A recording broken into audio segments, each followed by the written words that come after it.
بسم اللہ الرحمن الرحیم.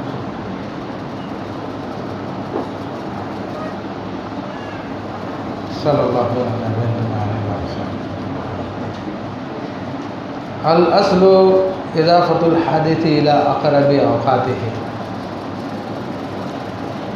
اب یہ بھی ایک قاعدہ ہے، اور الیقین لا یزول بالشک کے تحت یہ قاعدہ بنا ہے. ٹھیک ہے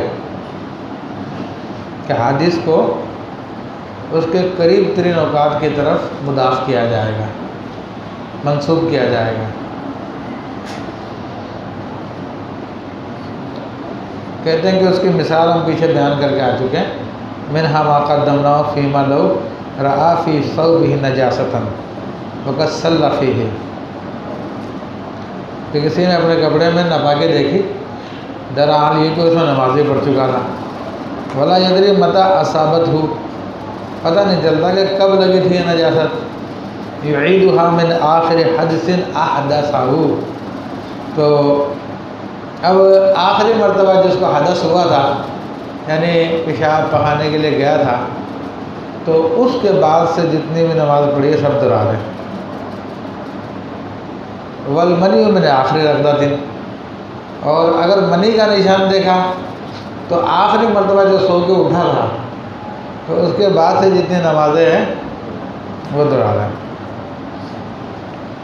اب ان دونوں مسئلوں کے اندر کیا ہوا کہ الحادث یضاف الی اقرب اوقاتہ، یعنی اضافۃ الحادث الی اقرب اوقاتہ، یعنی ہم دیکھیں گے جو چیز حادث ہوئی ہے، کپڑے پہ ناپاکی لگی ہے، وہ بھی ایک حادث ہے نا. تو جو قریب ترین وقت تھا اس کی طرف ہم نے اس کو منسوخ کر دیا. یہ قاعدہ. وَيَلْزَمُ الْغُسْلُ فِي الثَّانِيَةِ عِنْدَ أَبِي حَنِيفَةَ رَحِمَهُ وَمُحَمَّدٍ وَإِنْ لَمْ يَتَذَكَّرْ احْتِلَامًا وَفِي الْبَدَائِ يُعِيدُ مِنْ آخِرِ مَا احْتَلَمَ. اور بدائے میں یہ ہے کہ جب آخری مرتبہ اس کو احتلام ہوا تھا، یعنی احتلام سے مراد یہ ہے کہ کوئی خواب دیکھا تھا، تو اس وقت سے جب اپنی نماز دہرا لیں. وقیل فی البول یعتبر من آخر ما بالا، پیشاب کا نشان دیکھا تو کہا گیا کہ آخری مرتبہ جو پیشاب کیا تھا اس کے بعد کی نمازیں دہرا لیں. وفی الدم من آخر ما رعفہ، اور خون کے اندر یہ کہ آخری مرتبہ جب اس کو نکسیر نکلی تھی یا خون نکلا تھا جسم سے، اس کے بعد کی ساری نمازیں دہرا لیں. وَلَوْ فَتَكَ جُبَّةً فَوَجَدَ فِيهَا فَارَةً مَائِلَةً، جبہ پھاڑا، مطلب کہ پہلے وہ جس طرح اپنے لحاظ بنتے ہیں نا روئی ڈال کے، اسی طرح پہلے یہ جبے اور وغیرہ بھی بنتے ہیں. کوٹ بنتا ہے آج کل، نہیں کوٹ تو اتنا موٹا نہیں ہوتا، لیکن پہلے روئی ڈال کے بنایا کرتے تھے. تو کہا اس کو کھولا جبے کو، ولم اچھا وجد فیہا فارۃ میتۃ، اس کے اندر مردار چوہیا نکلی. اب پتہ نہیں کل بھی گئی گی ہے. ولم یعلم متی دخلت فیہا، اور وہ نہیں جانتا، یا ولم یعلم پتہ نہیں چلتا کہ کب داخل ہوئی تھی اس میں. فإن لم يكن لها ثقب، اگر اس جبے میں لحاف میں اگر کوئی سوراخ نہیں ہے، یعید الصلاۃ مذ یوم وضع القطن فیہا، کہ اس وقت سے نماز دہرا لے جس وقت سے اس کے اندر یہ روئی رکھی گئی تھی. یعنی جب جبہ بنا تھا اور اس نے ہمیشہ یہی جبہ پہن کے رکھا تو ساری نماز دہرا لیں. اور اگر یاد ہے کہ بھائی کتنے دن یہ جبہ پہنا تھا اور پہن کے نمازیں پڑھی ہے، تو اتنی وہ نمازیں دہرا لیں جب یہ جبہ پہن کے نمازیں پڑھی تھی، کیونکہ یہ تو جب سے بنا تب سے ہی اندر ہے. وَإِنْ كَانَ فِيهَا ثَقْبٌ، اور اس میں کوئی سوراخ ہے، یعیدھا من ثلاثۃ ایام، تو 3 دن 3 راتوں کی نمازیں دہرا لیں. وقد عمل الشیخان بهذه القاعدۃ، اور شیخین نے اسی قاعدے پہ عمل کیا. فحکما بنجاست البیر، تو انہوں نے کنویں کی ناپاکی کا حکم دیا. ٹھیک ہے، یعنی وہ کنویں کے اندر کچھ مردار جانور نکلا، تو اب کیا کریں، کتنے دن کا مانیں؟ تو ایک قول تو یہ ہے کہ جب دیکھا اسی وقت سے ناپاک مانیں گے، اور ایک قول یہ ہے کہ 3 دن، جب دیکھا اس سے 3 دن پہلے کے ناپاک مانیں گے۔ تو شیخن کا قول ہے 3 دن والا۔ حکمہ بنجاست البیری اذا وجدت فیہا فارۃ میتۃ من وقت علم بہا۔ اچھا یہاں پہ علم والا، اور جب سے علم آیا اسی وقت سے ناپاکی کا حکم دیں گے۔ من غیر اعادۃ شیء، کسی چیز کی اعادے کا حکم بھی نہیں دیا، لأن وقوعها حادث، کیونکہ اس کا واقع ہونا حادث ہے۔ فیضاف الی اقرب اوقاتہ، ممکن ہے کہ جانور باہر مر گیا اور کسی چیل کبے نے اٹھا کے اندر پھینک دیا ہو، ٹھیک ہے نا؟ ہاں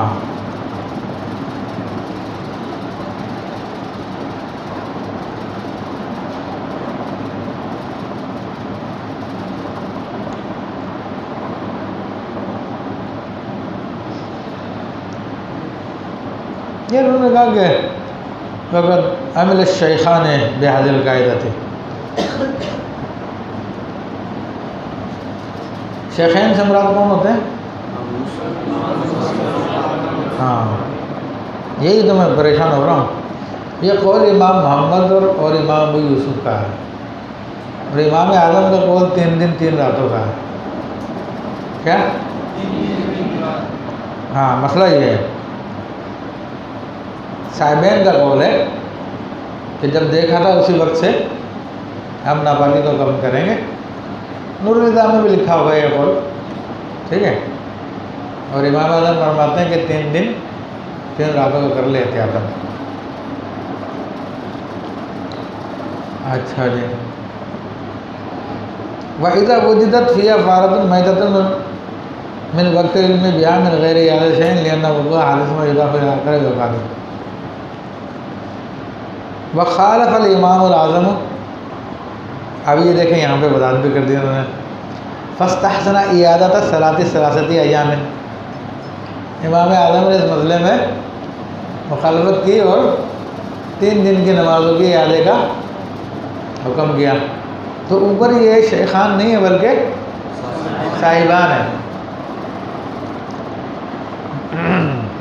ان کانت منتفقتاً اور متفسختاً، اگر وہ پھولی ہوئی ہو یا پھٹی ہوئی ہو، وہ چوہا یا جانور جو کنویں میں گرا، تو 3 دن 3 راتوں کا۔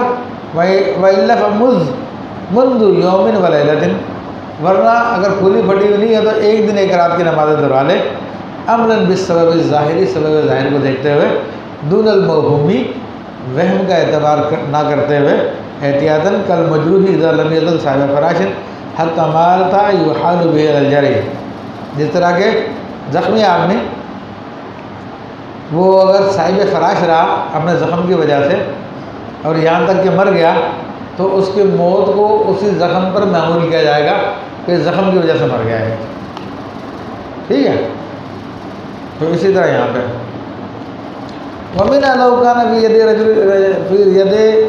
رَجُلٍ عَبْدٌ، اگر کسی آدمی کے قبضے میں غلام ہے، فقال رجل فقعت عینہ وهو فی ملک البائع،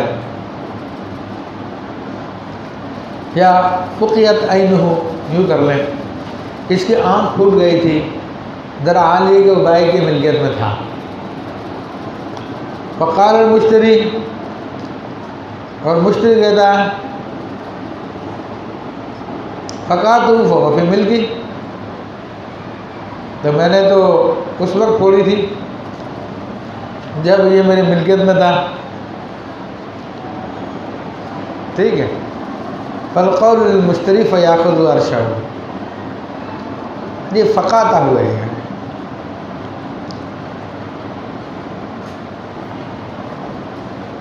اچھا اب عبارت کو یوں کر لیں کیونکہ اب 3 بندوں کے مابین عبارت ہے، ٹھیک ہے؟ ایک آدمی کے ہاتھ میں غلام ہے اور وہ کہتا ہے کہ میں نے اس کی آنکھ پھوڑی تھی جبکہ بائع کی ملکیت میں تھا، خریدار اس کو خرید چکا تھا، وہ کہتا ہے نہیں، تو نے اس کو پھوڑی تھی جب یہ میں خرید چکا تھا، میری ملکیت میں آ چکا تھا، کیونکہ اس سے اس کو کیا فائدہ ہوگا، کیونکہ اب یہ اس کی دیت لے گا۔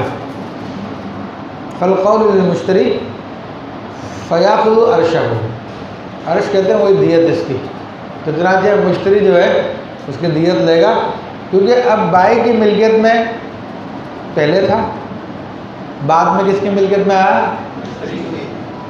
تو اب واقع سے قریب کون سا زمانہ ہے، مشتری کا زمانہ ہے، بائی کا زمانہ ہے، تو اضافت الحادث الی اقرب اوقاتہ کے تحت اس کو مشتری کے زمانے میں مانا جائے گا۔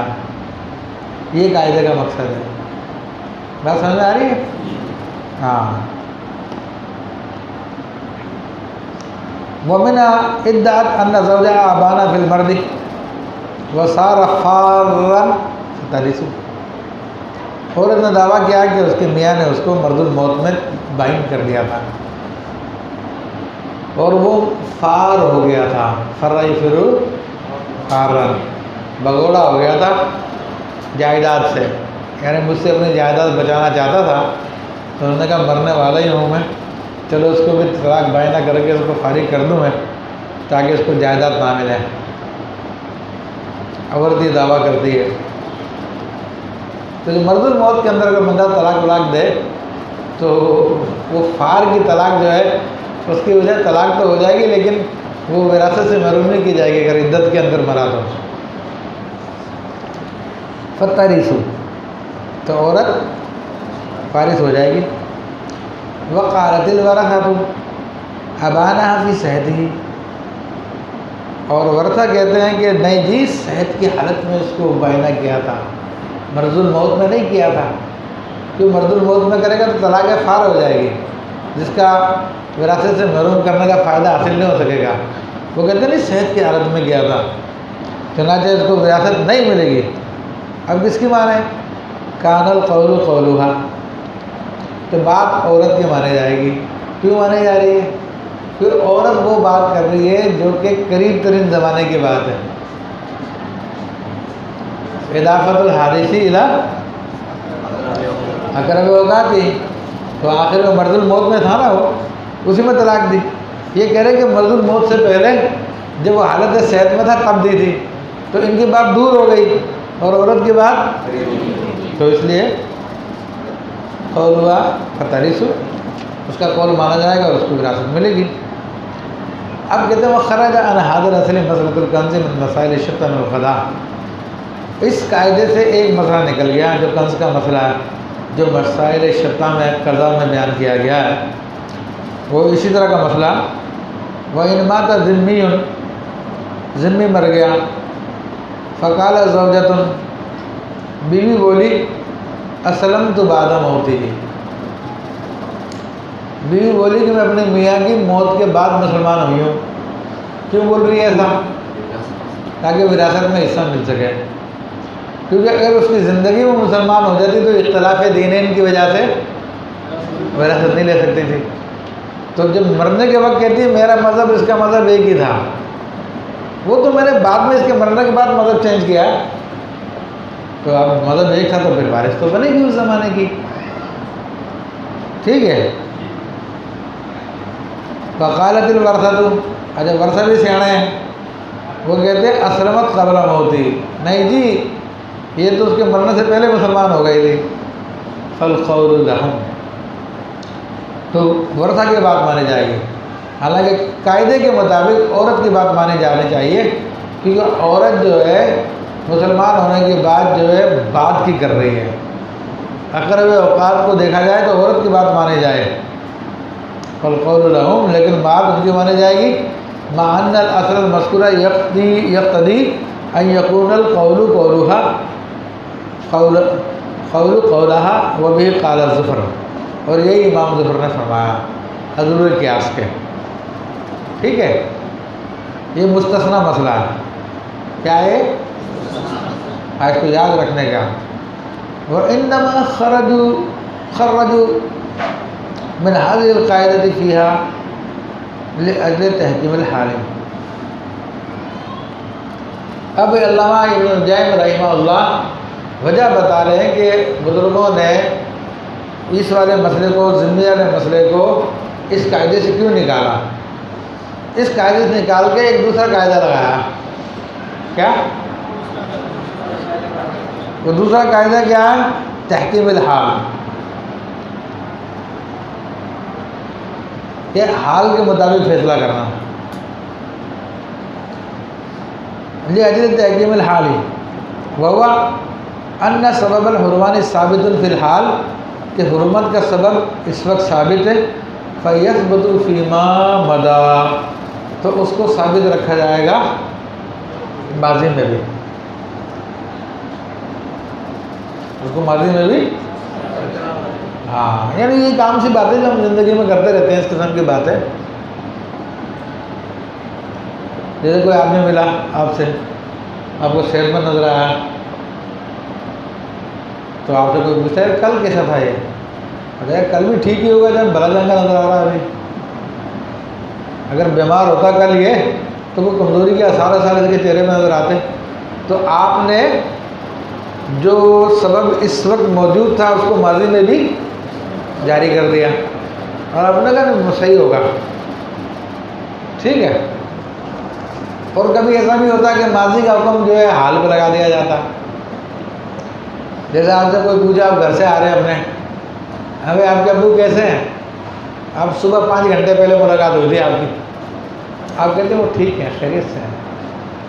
ابھی 5 گھنٹے گزر گئے، بیچ میں پتہ نہیں کیا ہوا ہوگا کیا نہیں ہوا ہوگا، لیکن آپ جو ہے وہ ماضی والا حکم اس وقت بھی لگا رہے ہیں.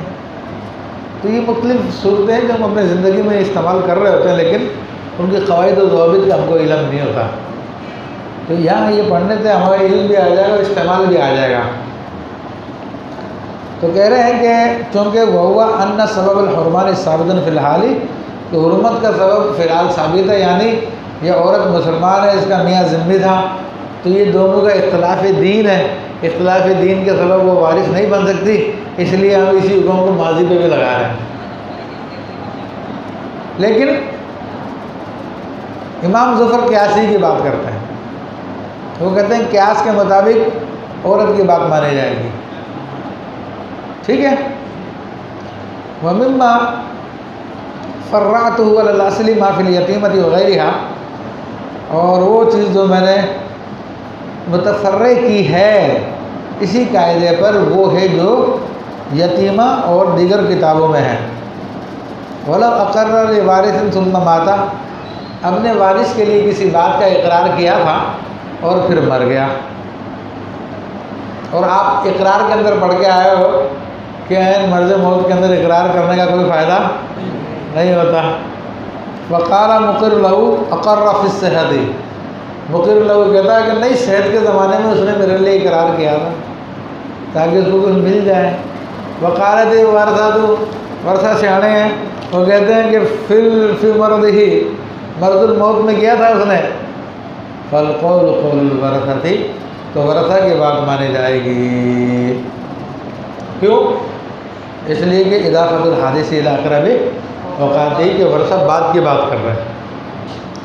والبینۃ بینۃ المقر لہ، ہاں بینہ کی جہاں تک تعلق ہے تو مقر لہ کی بینہ مانی جائے گی، قول جو ان کا مانا جائے گا. وَإِن لَمْ يُقِمْ بَيِّنَتَهُ بِبَيِّنَتِهِ، اگر وہ اپنی گواہیاں نہیں لے کر آئیں. وَأَرَادَ اسْتِحْلَافَهُ، اور وہ چاہتا ہے کہ بھائی چلو یہ قسم کھا کے کہہ دیں، میرے پاس تو گواہ نہیں ہے لیکن یہ قسم کھا کے کہہ دیں میں مان لوں گا کہ ہاں بھی اس نے مرض الموت میں وصیت کی تھی، تو کہا فَلَهُ ذَلِكَ، تو یہ قسم کھلوا سکتا ہے. وَمِمَّا فَرَّعْتُ عَلَىٰ هَٰذَا الْأَصْلِ قَوْلُهُمْ لَوْ مَاتَ مُسْلِمٌ وَتَحْتَهُ نَصْرَانِيَّةٌ، کوئی مسلمان مر گیا، اس کے نیچے کوئی نصرانی تھی یعنی اس کی بیوی، فجاءت مسلمۃ بعد موتی، اس کے موت کے بعد وہ مسلمان ہو گئی. قالت اسلمت قبل موتی، بولی کہ میں تو اس کی موت سے پہلے ہی مسلمان ہو گئی تھی. تاکہ یہ اس لیے بول رہی ہے کہ تاکہ یہ وارث بن جائے. یہ کیونکہ اگر اس کی زندگی میں مسلمان ہوگی تو دونوں کا دین ایک ہو گیا، دین ہو گیا تو یہ وارث بن سکتی ہے. اور اس کے مرنے کے بعد مسلمان ہوئی ہے تو کیوں نہیں بن سکتی؟ دین کے اختلاف کی وجہ سے. کیوں مرتے وقت یہ عیسائی تھی اور وہ مسلمان تھا. لیکن یہ کیا بولتی ہے؟ اسلم تو قبل موتی، اس کی موت سے پہلے مسلمان ہو گئی تھی میں. وقالت الورثۃ اسلمت بعدہ بعد موتہ، کہ یہ اس کی موت کے بعد مسلمان ہوئی، فالقول لہم، تو ورثہ کی بات مانی جائے گی۔ کیوں مانی جائے گی کہ ورثہ اضافۃ الحادث الی اقرب اوقاتہ کی بات کر رہے ہیں کہ یہ بعد میں مسلمان ہوئی ہے، ٹھیک ہے۔ کما ذکر الذیلی بمزال شتیٰ ومما خرج عن هذا الاثر لو قال القاضی بعد عدل لرجل اخذت منك الفا ودفعت الى زید قضیت بها علیک، قاضی صاحب جب قاضی بنے ہوئے تھے، جسٹس بنے ہوئے تھے، جج بنے ہوئے تھے عدالت میں بیٹھ کر، ٹھیک ہے، فیصلے کیے تھے انہوں نے بہت سارے، تو ایک بندے سے کہتے ہیں اب فارغ ہو گئے، ریٹائر ہو گئے، یہ معزول کر دیے گئے، جو بھی ہے اب سیٹ پہ نہیں ہے، تو ایک آدمی کو کہتے ہیں دیکھیے میں نے تم سے 1000 لیے تھے اور انہوں نے زید کو دے دیے تھے، کیونکہ میں نے تمہارے خلاف فیصلہ کیا تھا کہ تم 1000 زید کو دے دو، کہ تم 1000، اب اس نے کیوں کہا میں نے فیصلہ کیا تھا تمہارے خلاف؟ کیونکہ جب اس نے فیصلے کے تحت کوئی حکم دیا تھا تو اس کے اوپر کوئی دعویٰ نہیں کیا جا سکتا، ٹھیک ہے۔ فقال الرجل، سامنے والا بھی قانون دان تھا، جانتا تھا، بولا اخذتها ظلما بعد العذر، کہ نہیں حضور آپ نے تو معزول کیے جانے کے بعد ظلماً مجھ سے لیے تھے وہ پیسے۔ اس کو پتا کہ اگر میں اس کے جسٹس کے زمانے کی طرف منسوخ کروں گا تو پھر اس کے خلاف نہیں بول سکتا میں، تو اس نے کیا کہا، نہیں معزول ہونے کے بعد آپ نے مجھ سے زبردستی لیے تھے، ظلماً لیے تھے، فصحیح ان القول للقاضی، تو صحیح ہے کہ قاضی کا قول مانا جائے گا، حالانکہ قیاس کے مطابق بندے کی بات مانی جانی چاہیے، قیاس کے مطابق کہہ رہے ہیں کہ صحیح ہے کہ ان القول للقاضی، قول قاضی کا مانا جائے گا، مع ان الفعل حادث، حالانکہ فعل تو حادث ہے، فکان ينبغي ان يضاف الى اقرب اوقات، تو چنانچہ اس کو اقرب اوقات کی طرف مضاف کیا جانا چاہیے، وہ وقت العزلی وبه قال البعض، اور یہی بعض نے فرمایا۔ واختار السرخسی، اور سرخسی نے بھی اسی کو اختیار کیا ہے کہ اضافت الحادث الی اقرب اوقات کے تحت اس بندے کی بات مانی جائے۔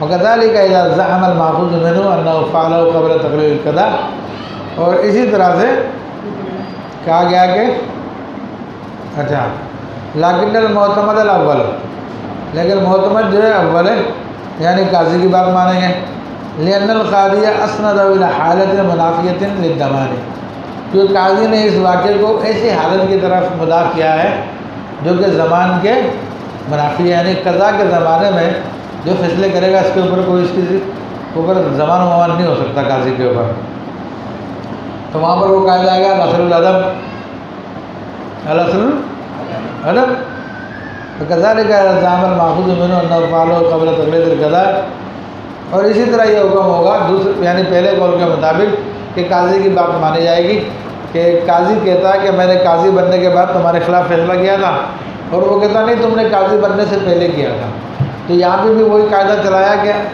الاصل العدم، عدم الضمان، کہ قاضی ایسے زمانے کی بات کر رہا ہے جس میں زمان لازم نہیں ہوتا، تو اس لیے قاضی کی بات مان لی جائے گی۔ تبھی قاضیوں کی حق کی باتیں ہیں، یہ قاضیوں کا فائدہ ہے، ٹھیک ہے، اچھا بھی ہے۔ خرج آئیدن، یہ سب مستثنا نہیں کر رہے ہیں، ٹھیک ہے۔ انو مالو قال العبد لغیری بعد العید کی قطعت یدک وانا ارجن، غلام نے آزاد ہونے کے بعد کسی بندے سے کہا کہ میں نے تیرا ہاتھ کاٹا تھا جب میں غلام تھا، ابھی کیوں بول رہا ہے اس طرح سے؟ یہ اس لیے بول رہا ہے کہ جب زمان غلامی کا زمان تھا اس پہ زمان نہیں ہوگی، کیا آگاہ پہ ہوگی زمان، ٹھیک ہے۔ وقال المقر لہو، جس کے حق میں اقرار کیا گیا وہ بولا قطعتہ وانت حر، تو نے اس کو کاٹا تھا جب تو آزاد تھا، فکان القول للعبد، تو بات غلام کی مانی جائے گی، حالانکہ اضافت الحادث الی اقرب اوقاتہ کے تحت کس کی مانی جانی چاہیے؟ بندے کی مانی چاہیے، کیونکہ یہ تو کہہ رہا ہے کہ آزاد ہونے کے بعد تم نے کیا، لیکن یہاں پہ الاصل العدم والا قاعدہ لگایا. فقط لو قال المولا لعبدی وقد عاتقہ. اسی طرح اگر آقا اپنے غلام سے بولے کہ میں نے تجھے آزاد کیا تھا، اخذت منک غلۃ کل شہر خمسۃ دراہم. قد عاتقہ جس کو آزاد کر چکا اس غلام کے بارے میں کہہ رہا ہے کہ میں نے تجھ سے وصولی کی تھی ہر مہینے 5 درہم کی بطور مزدوری کے. میں غلام پہ لگا دیا تھا کہ اب میں نے 5 درہم کما کے دے تو میں نے تجھ سے لیا کرتا تھا. وانت عبد، تم میرے غلام تھے اس زمانے میں. فقال المعتق، آزاد کیا گیا غلام بولا اخذتها بعد العتق، کہ آپ نے میرے آزاد ہونے کے بعد ہی پیسے مجھ سے لیے ہیں. کیوں؟ غلامی کے زمانے میں آقا جو غلام سے لے لے وہ آقا ہی کا ہے، لیکن آزاد ہونے کے بعد جو لے گا وہ واپس بھی کرنا پڑے گا. تو غلام بھی سیاڑا ہے، وہ کہتا ہے کہ میرے آزاد ہونے کے بعد لیے تھے آپ نے. کان القول قول المولا. تو یہاں پہ بھی مولا کی بات مانے، پیسے والوں کی بات چل رہی ہے، عہدیداروں کی حمایت میں فیصلے ہو رہے ہیں. قاضیوں کو بھی بری کیا جا رہا ہے، اب آقاؤں کو بھی بری کیا جا رہا ہے. بیچارے غریبوں کی کہیں سنوائی نہیں ہو رہی ہے. یہاں پہ اصول ہی بدل گیا. کیا؟ حالانکہ اصول تو یہ اضافت الحادث الی اقرب اوقات تھی. کہنے والا بولے گا کہ بھائی یہ تو خود ہی قاضی ہوتے فقہ، تو انہوں نے وہ باتیں لکھی ہیں جو ان کے خلاف نہ جائے، جس سے پیسے والوں کو فائدہ ہو رہا ہے. تو بہرحال یہ دیکھنا پڑے گا کہ معاملہ کیا ہے اس کے اندر.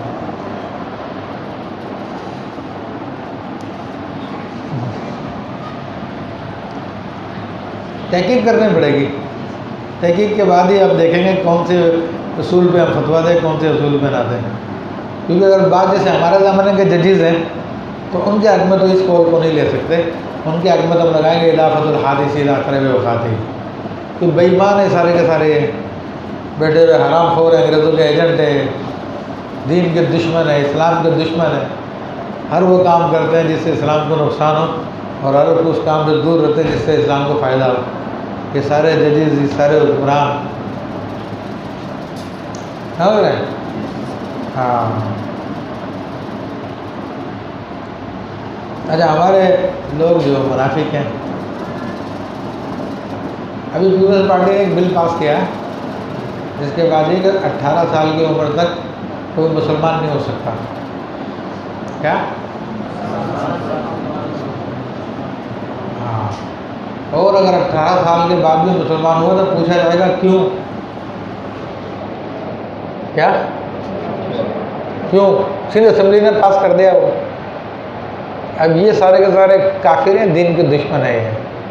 مسلمانوں والی کوئی بات ان میں نہیں پائی جاتی. لیکن ہمارے مولوی جو کہ ان کے زیر اثر ہوتے ہیں